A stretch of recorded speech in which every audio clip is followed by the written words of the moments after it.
పడలేదు. ఎందుకు పడలేదంటే చూసి అంటే కొత్త లేక ఆ గ్రాఫిక్స్ కానీ ఏదైనా కానీ కొత్త లేక చూసినా అన్న ఒక ఫీలింగ్ కలిగింది. దానివల్ల ట్రైలర్ రిపీటెడ్ అయినట్టు అనిపించింది.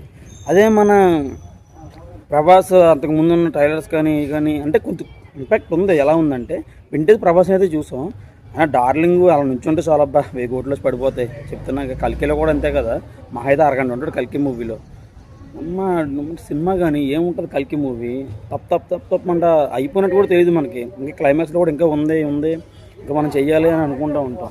అలాగే మన ఈ రాజాసాబ్ మూవీకి వచ్చేటప్పటికి 9వ తారీఖున సోలో రిలీజ్ అవుతుంది. జననాయకం తమిళ్లో రిలీజ్ అవుతుంది. తెలుగులో అయితే ఏ ఆటంకులు లేవు. ఇంకా యూఎస్ఏలో అయితే ర్యాంప్ ఆడుతుంది సినిమా. యూఎస్ఏలో అయితే మనం చెప్పే అవసరం లేదు, ర్యాంప్ ఆడుతుంది. యూఎస్ఏలో అంత ఫుల్ డిమాండ్ ఉంది మూవీకి. చూద్దాం మరి యూఎస్ఏలో కొడుతుందా జననాయకం, యూఎస్ఏలో బీట్ చేద్దాలే చూద్దాం. ఆల్రెడీ ఇండియా ఏపీ వరల్డ్ వైడ్గా రాజాసాబ్ టేకౌట్లు అయితే ఆల్రెడీ మన